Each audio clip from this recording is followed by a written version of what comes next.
श्री विजयसिंह यादव कला व विज्ञान महाविद्यालय यांच्या माध्यमातून राष्ट्रीय सेवा योजना व सामाजिक शास्त्र विभागाच्या वतीने बालभिकाऱ्यांवरील माहितीपटाचं जागतिक मानवी हक्क दिनाच्या औचित्य साधून प्रथम प्रदर्शन करण्याचा एक चांगला उपक्रम हाती घेतला आहे। त्याबाबत या राष्ट्रीय सेवा योजना कार्यालयाच्या सर्व विद्यार्थ्यांना आणि विजयसिंह यादव कला व विज्ञान महाविद्यालयाला जिल्हा प्रशासनाच्या वतीने व जिल्हाधिकारी या नात्याने हार्दिक शुभेच्छा।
विसाव्या शतकाच्या प्रारंभी आकाशात भराऱ्या मारता याव्यात म्हणून धडपड करणारा मानव पुढील 75 वर्षांच्या आत चांद्रभूमीवर जाऊन पोहोचला। पण या चिमुकल्यांची भाकरीचा चंद्र शोधण्याची वणवण मात्र अजून संपली नाही। म्हणूनच नारायण सुर्वे यांना असं म्हणावंसं वाटतं, 2 दिवस वाट पाहण्यात गेले, 2 दुःखात गेले। हिशेब करतो आहे किती राहिले डोईवर उन्हाळे। शेकडो वेळा चंद्र आले, तारे फुलले, रात्र धुंद झाली। भाकरीचा चंद्र शोधण्यातच जिंदगी बर्बाद झाली।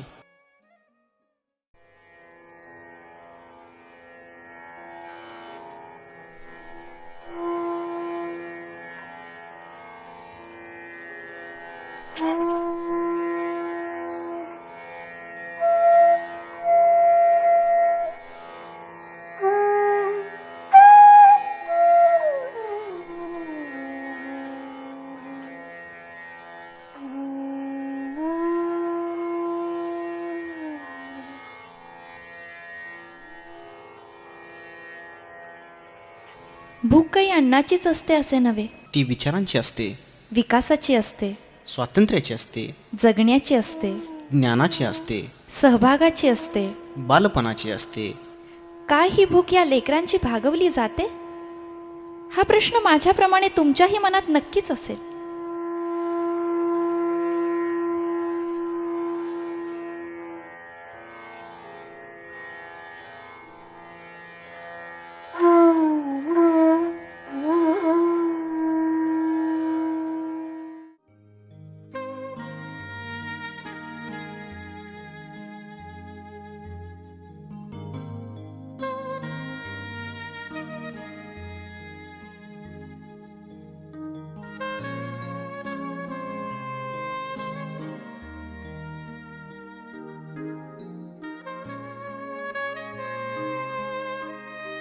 उभी कोणाच्या दारात रांग भुकेल्या बाळांची, थाळा वाडगा घेऊन अशी तिष्ठत केव्हाची।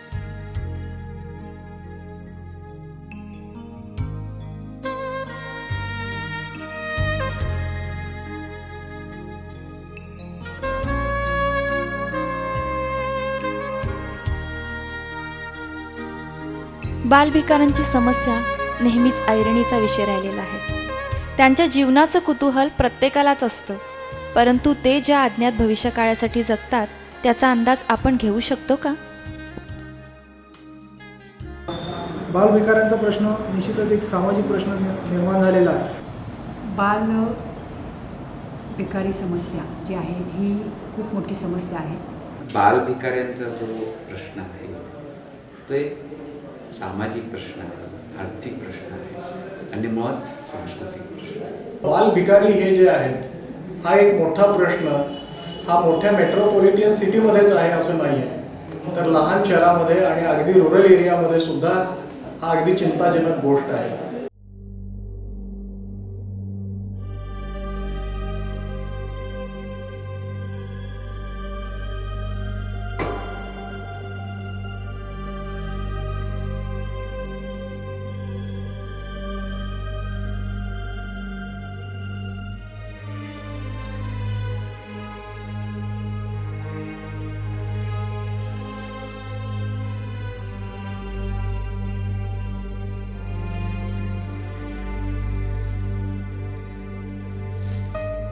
बालभिकाऱ्याच्या समस्येकडे बघण्याचे अनेकांचे वेगवेगळे दृष्टिकोन आहेत. माझ्या दृष्टिकोनातून आज आपण म्हणतो की एड्स हा विनाशकारी आजार आहे, पण त्याच्यापेक्षाही जो विनाशकारी आहे ही बालभिकारीची मानसिकता. आणि हा बालगुन्हेगाराशी प्रश्न जोडला गेलेला आहे. एक प्रकारे बालभिकारी हे उद्याचे गुन्हेगार होत आहे. ही जी समस्या आहे बालभिकाऱ्यांची ती रोजगाराशी संबंधित आहे, गरिबीशी संबंधित आहे, दारिद्र्याशी संबंधित आहे आणि शिक्षणाशी संबंधित आहे.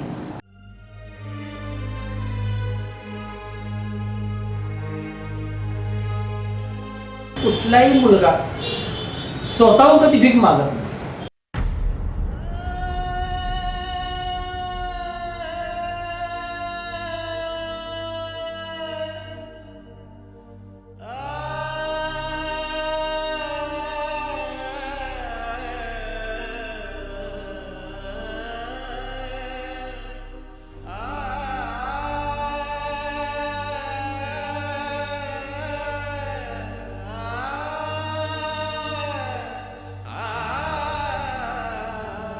दृष्टिकोन काही असले तरी त्याचा नेमका बळी कोण याचं चिंतन महत्त्वाचं आहे आणि नेमके यांच्याकडेच दुर्लक्ष होत आहे. कोणाला हा संघटित गुन्हेगार वाटतो तर कोणाला चैनीसाठी पैसा गोळा करणारा, कोणाला पालकाच्या उपजीविकेचं साधन असणारा, कोणी त्याच्याकडे माणुसकीच्या केविलवाण्या नजरेनं बघते तर कोणी दयेच्या. भीक दिल्याने पुण्य लागेल, त्याचा आशीर्वाद मिळेल हाही एक दृष्टिकोन आहे. परंतु या सर्वातच ज्या बालकांकडून हे करून घेतलं जातं आहे त्यांच्या हक्कांबद्दल कोणी बोलायला तयार नाही.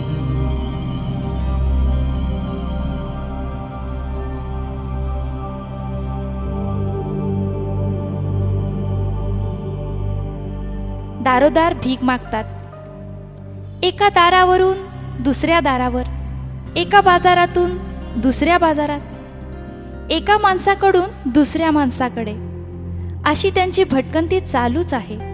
ही भटकंती कधी थांबणार? कोण थांबवणार त्याला?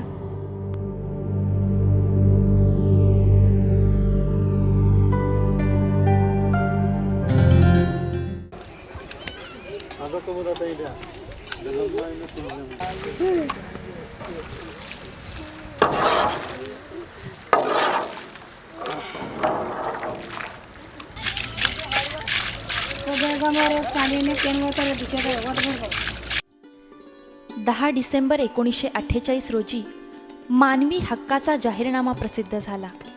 या जाहीरनाम्याने मानवाला काही हक्क आणि अधिकार दिले, ते उपभोगण्याचे विषयी प्रतिबद्धता ही स्वीकारली.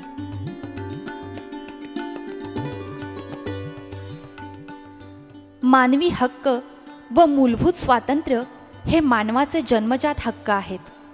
फिना डिक्लेरेशन 1993.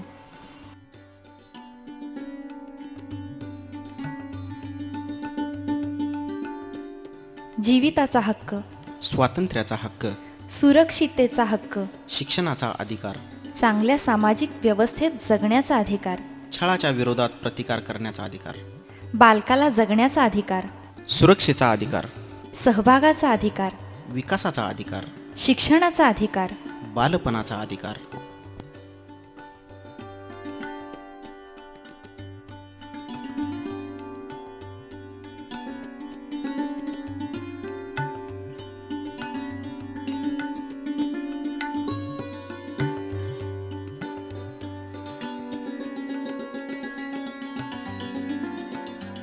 ज्यांच्या पालकांचं जीवन अशा स्वरूपाचं असेल त्यांच्या अपत्यांची स्थिती काय असू शकते?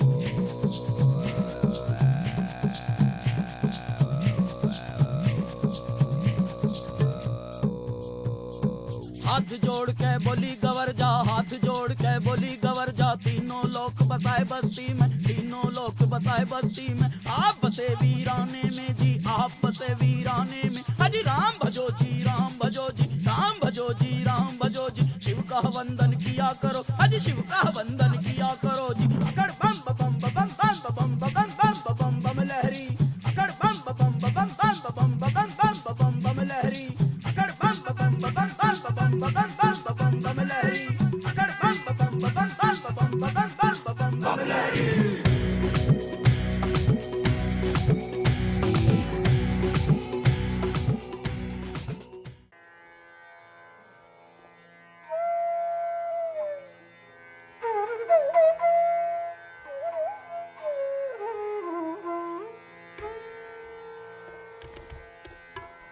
मानवाचा जन्म झाला म्हणजे त्याला निसर्गाने जगण्याचा अधिकार दिला आहे. तो कुठपर्यंत ठेवायचा आहे हे निसर्गच ठरवतो. परंतु काही पाशवी माणसं मात्र बालकांच्या हातात भिकेची टोकरी देऊन त्याचा जगण्याचा हक्क हिरावून घेतात. तरी आम्हाला काहीच वाटत नाही.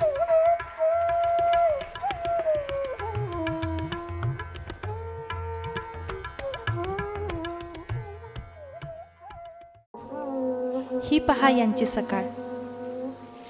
सर्वसामान्यपणे पाहिलं तर बालकांची सकाळची सुरुवात होते ती पाठीवर पुस्तकाचे ओझे आणि शाळेच्या दिशेनं वाटचाल. यांच्याही डोक्यावर ओझा आहे, हातातही ओझा आहे, परंतु ते पुस्तकाचं नव्हे तर पोटाची खळगी भरण्यासाठी असणाऱ्या वाडग्याचं. ज्यांची सकाळ अशी असेल त्यांची दैनंदिनी आणि भविष्य यापेक्षा वेगळं काय असू शकेल?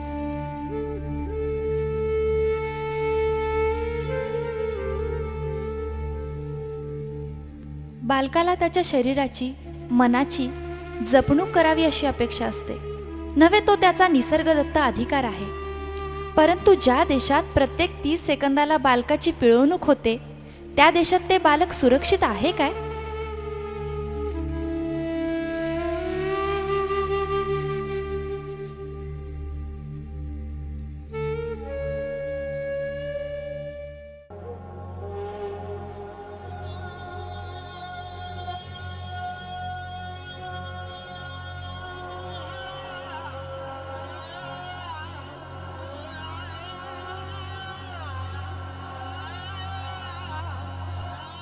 पाहिलत ही मुलगी, काय अपराध होता हिचा, ज्याची एवढी मोठी शिक्षा हिला मिळाली?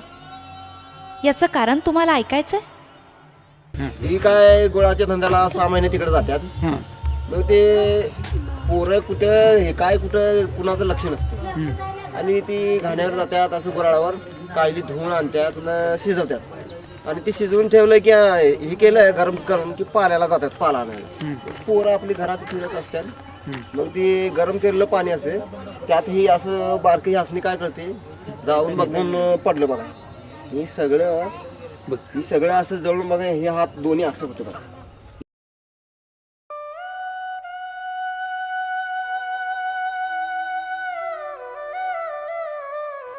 मुलींकडे तर आपण नेहमीच उपभोग्य वस्तू म्हणून बघत आलो आहोत, त्यात या बालभिकारी मुलींची सुरक्षा कोण करणार? तर आपल्याला दिसून येते की खूप मोठ्या प्रमाणात ह्या मुलींना समाजामध्ये धोका आहेच आहे. कारण ते झोपडपट्टीमध्ये राहतात. जसं जसं त्या मुली वाढतात त्यांना अजिबात कुठल्याच प्रकारचा आधार नसतो, कुठल्याच प्रकारचं संरक्षण नसतं. आणि इथं मग ती गरीब आहे का घाणेरडी आहे हे पाहिलं जात नाही. फक्त केवळ मुलगी आहे म्हणून अगदी बालबलात्कारसुद्धा खूप मोठ्या प्रमाणात होऊ लागलेले आहेत. त्यामुळे गरीब मुलगी आहे का सुंदरच दिसायला पाहिजे असं तिथं प्रश्नच येत नाही. केवळ मुलगी असणं हे पुरेसं होतं पुरुषाला. आणि त्यामुळं त्या दृष्टिकोनातून खूप मोठ्या प्रमाणात त्यांना धोका आहे. तिथं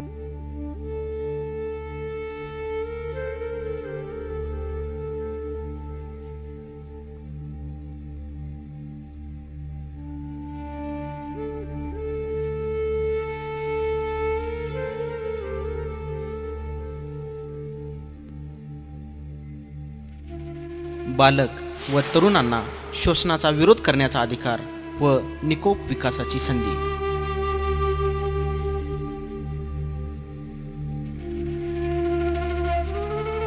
भारताचे माजी राष्ट्रपती माननीय अब्दुल कलाम यांना एक मुलगी भेटते आणि विकसित भारतात राहण्याची इच्छा व्यक्त करते.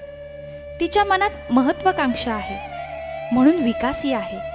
परंतु ज्यांची महत्त्वाकांक्षाच पोटाची खळगी भरणे आहे त्यांच्यासाठी विकासाच्या काय संकल्पना राबवाव्यात? त्यांनी विकास कसा साधावा? त्यांचे विकासाचे मार्ग कोणते? याचं चिंतनही आम्हाला करावंसं वाटत नाही.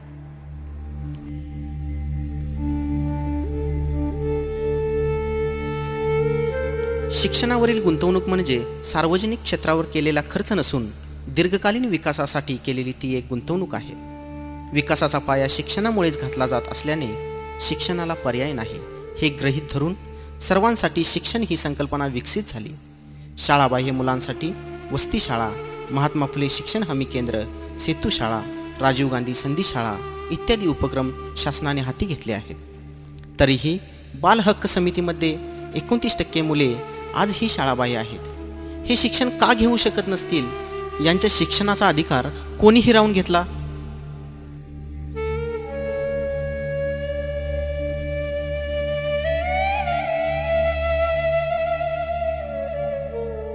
हिम्मत द्या थोडी, उसळू द्या रक्त, पैसा बिसा नको, दप्तर द्या फक्त. असं तर याला वाटत नसेल ना?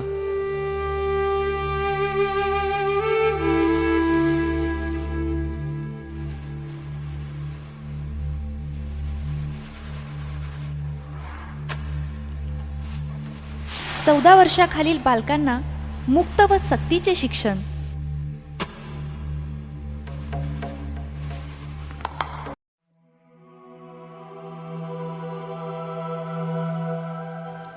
कोणतीही समस्या निर्माण होण्यास एक विशिष्ट कारणच कारणीभूत ठरते असे नव्हे, तर अनेक कारणांचं एकत्रीकरण म्हणून समस्या उद्भवते.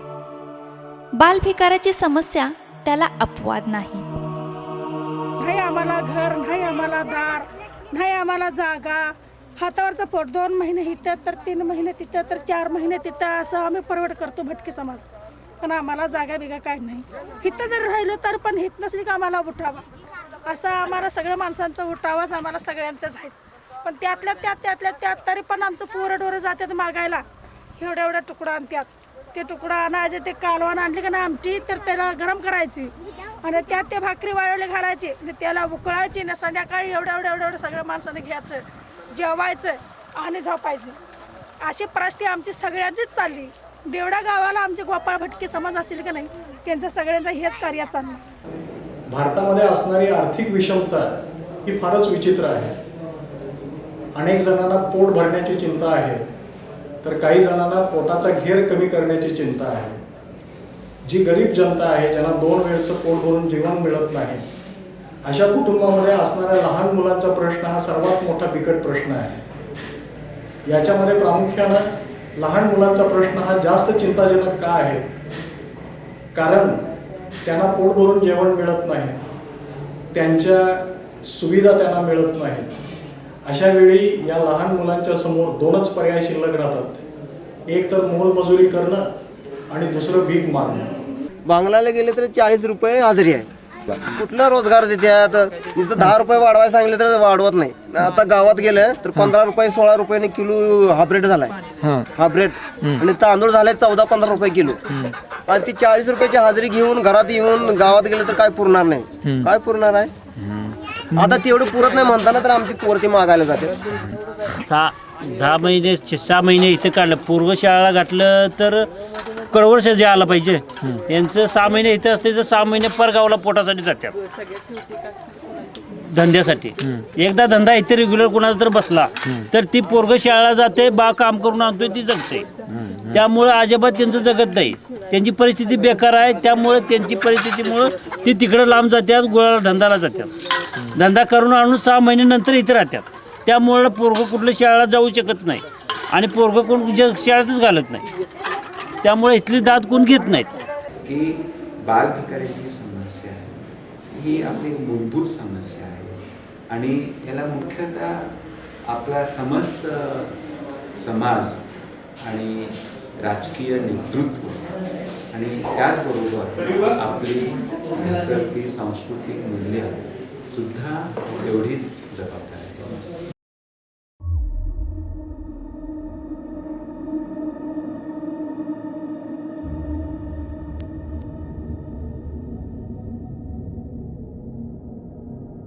एकोणीसशे 50ला संविधान स्वीकृतीनंतर त्याच्या प्रस्ताविकेनुसार सामाजिक, आर्थिक व राजनैतिक न्याय देण्यासाठी शासन कटिबद्ध आहे. त्यानुसारच मागासवर्गीयांना विशेष सवलती देण्याचे धोरण शासनाने स्वीकारलेले आहे. अनेक फायदे झाले, GR निघाले, परंतु यांच्यापर्यंत काय पोहोचले? ज्यांना जगण्याची साधनच नाहीत त्यांनी विकासाच्या उंच उंच भराऱ्या माराव्यात ही अपेक्षा करणंच मूर्खपणाचं लक्षण आहे. 6 महिने गुऱ्हाळाच्या कायली जीवन तर 6 महिने पोटाची खळगी भरण्यासाठी भीक, असा ज्यांच्या जीवनाचा प्रवास असेल त्यांची पावलं विकासाच्या दिशेनं कशी पडतील?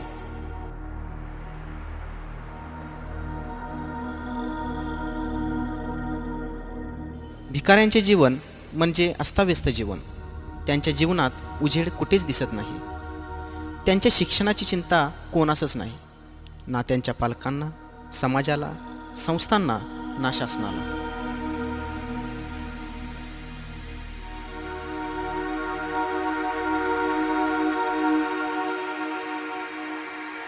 विजन 2020 विकसित भारताचे स्वप्न.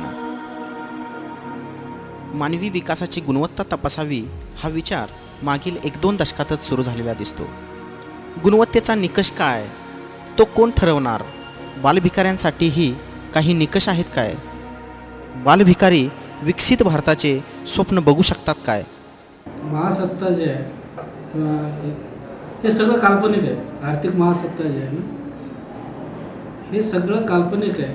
प्रश्न हा आहे की IT सेक्टरचं आज उदो होत आहे, कॉर्पोरेट सेक्टर्स आहे किंवा इतर सेक्टर्स, विशेषतः सर्व्हिस सेक्टर आपण ज्याला म्हणतो, त्या सेक्टरने जबरदस्त प्रगती केलेली आहे.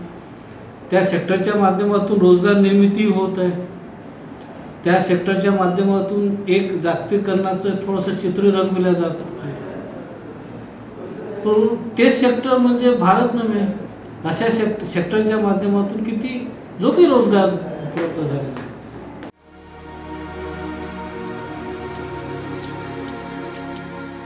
बालभिकाऱ्यांसारखी गंभीर समस्या जास्तच गंभीर होत असताना भारत विकसित होऊ शकतो काय?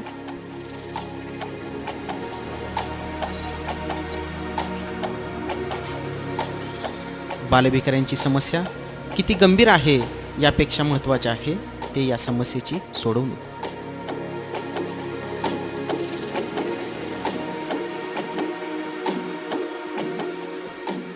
आम्ही मनात आणले तर समस्या सोडवू शकतो. गरज आहे प्रबळ इच्छाशक्तीची. कोणाचाही हितसंबंध न जोपासता मानवी कल्याणाचा मार्ग स्वीकारण्याची.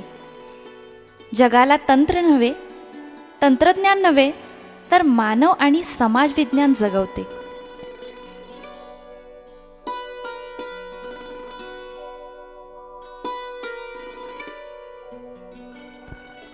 भारताला आर्थिक, सामाजिक आणि सांस्कृतिक दृष्टीने सक्षम व आत्मनिर्भर बनवणे हे मातृभूमीसाठी आणि पुढच्या पिढीसाठीचे आद्य कर्तव्य आहे. माजी राष्ट्रपती अब्दुल कलाम. ज्यांच्या वय 18 वर्ष आहे त्यांच्यासाठी जे संस्थांचे कार्यरत आहे निवासी, त्यांना आम्ही बालकल्याण समितीमार्फत प्रवेश दिलेला आहे. आणि त्या मुलांचं आम्ही बालसंगोपन, शिक्षण, निवारा या सगळ्या गोष्टी सोय केली आहे. पण नुसतं एवढी कारवाई करून हा प्रश्न सुटणार नाही असं मला वाटतं. कारण काय, जेव्हा आपण ही बालमजूर किंवा बालगुन्हेगारी पकडतो तेव्हा त्यांचे पालक येऊन त्यांना घेऊन येतात आणि पुन्हा त्या पालकांचं आर्थिक परिस्थिती व्यवस्थित नसल्यामुळं पुन्हा त्या मुलांना त्यांनी भीक मागायला लावतो. मग पहिल्यांदा त्या बालपक्षकारो किंवा बालमजुरांचं पालकांचं पुनर्वसन केलं पाहिजे. मूळ कशाकडे जातोय आपण? पॉवर्टीकडे जातोय. पॉवर्टीचा मुद्दा आपण टॅकल केला पाहिजे. हां, बेसिकली म्हणजे गव्हर्नमेंट तुम्ही बॅन करते, पण त्यांना पर्याय देते काय? जोपर्यंत गव्हर्नमेंट पूर्ण करत नाही, जोपर्यंत त्यांनी इन्शुरन्स एक पद्धती इन्शुरन्स ठेवत नाही किंवा पर्याय काय देत नाही, तोपर्यंत तुम्हाला बॅन करायचा काय अधिकार नाही. आपल्या महाराष्ट्र शासनानं त्या समाजाची काही निराधार, निराश्रित अनमेंटेड अशी ज्या मुलं आहेत की ज्या मुलांना कुटुंबापासून बाजूला फेकले गेलेले आहे, तर अशा मुलांचा सर्वांगीण विकास करण्याचं एक सर्वसमावेशक असं बाल धोरण आपल्या महाराष्ट्र शासनानं जाहीर केलेलं आहे. या सर्वच्या सर्व समस्या आपणाला संपवता येत नाहीत, जरूर संपवता येत नाहीत, परंतु या समस्यावरती आपण शोधून काढून त्याचं निराकरण करू शकतो किंवा थोड्याफार प्रमाणामध्ये त्याची तीव्रता कमी करू शकतो. शासनानं आणि एन जी ओ महत्त्वाची भूमिका या अर्थाने की त्यांचे जे कार्यकर्ते असतात ते कार्यकर्ते चांगल्या पद्धतीने आईवडिलांना किंवा समाजाला, ज्या समाजामध्ये ही समस्या गंभीर आहे त्या समाजातील जे महत्त्वाचे जे नेते आहेत, कुटुंब प्रमुख आहेत, त्यांना चांगल्या प्रकारे समजून सांगू शकतात. केंद्र शासन आणि राज्य शासनाच्या माध्यमातून फक्त बालविकारीच नव्हे तर बालकामगारांचा देखील आपण प्रश्न मिटवण्याच्या दृष्टिकोनातून सर्व स्वयंसेवी संस्थांच्या माध्यमातून आणि अशा पद्धतीने राष्ट्रीय सेवा आयोजन कार्यालयातील विद्यार्थी जर शासनाच्या या उपक्रमामध्ये सक्रिय सहभागी जर झाले तर आपल्याला हा बालमजुरांचा आणि बालविकारांचा प्रश्न निश्चितपणे सोडवता येणे शक्य होईल. आणि हा सर्व बालकामगारांना आणि बालविकारांना त्यांचे जे बालकांचे जे हक्क आहेत, मूलभूत हक्क आहेत, त्या मूलभूत हक्कांपासून जे वंचित आहेत ते हक्क मिळवून देणं आपल्याला प्रशासनाला सहज शक्य होईल आणि अधिक चांगल्या पद्धतीने या बालकामगारांना आणि बालविकारांना त्यांचं एज्युकेशन, शिक्षण आणि इतरही सुविधा उपलब्ध करून देणं शासनाला आणि प्रशासनाला शक्य होईल असं मला वाटतं. यासाठी कोणत्याही प्रकारे निधीची कमतरता शासनाकडे नाही आहे. फक्त यामध्ये कामं करणाऱ्या कार्यकर्त्यांची, NGOंची, स्वयंसेवी संस्थांची यांची अपेक्षा हे जर जास्तीत जास्त अधिक लोक जर आले तर निश्चितच आपण या सर्व लोकांच्या समस्यांवरती अधिक चांगल्या पद्धतीने मार्ग काढू शकतो असा मला विश्वास आहे. त्याचबरोबर इतरही प्रायव्हेट शाळा देखील अशा पद्धतीने शाळाबाहेर राहणाऱ्या मुलांना, बालक कामगारांना किंवा बालकांना त्यांच्या माध्यमातून सर्व शिक्षा अभियानाच्या माध्यमातून आपल्याकडे फार मोठ्या प्रमाणावरती निधी उपलब्ध आहे. तर त्या दृष्टिकोनातून त्यांनी देखील सहकार्य करण्याचं जिल्हा प्रशासनाशी मान्य केलेलं आहे. त्यामुळे त्यांच्या देखील खाजगी शाळांची देखील मदत घेऊन आपण अशा विद्यार्थ्यांना शिक्षणापासून वंचित न ठेवता अधिक चांगल्या पद्धतीने शिक्षण देऊ शकतो.